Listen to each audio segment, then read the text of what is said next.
How to make a public profile on Snapchat. Hello guys, this is Atticus and welcome back to another tutorial video. In today's video, I'll teach you guys how you can make a public profile on Snapchat. So, let us begin. First, what you'll have to do is open up your Snapchat.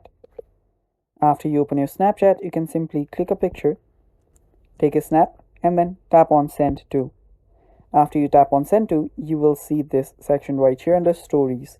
Now under Stories, you will see My Story.public. Now just tap on it and add it to that story. After you've done that, tap on your profile that's on the top left. And after you've done that, scroll down till you see My Story Public. Now that is something new, and just tap on it. Now there you will see that your story has been public, and now you can just upload more of those on your story, and that is how you create a public profile on your Snapchat. Now you can even go to your settings and scroll down, and after you scroll down for a bit, you will see public profile settings.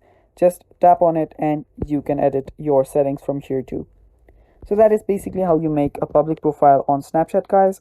Thanks for watching. Don't forget to hit the like button and stay tuned for more.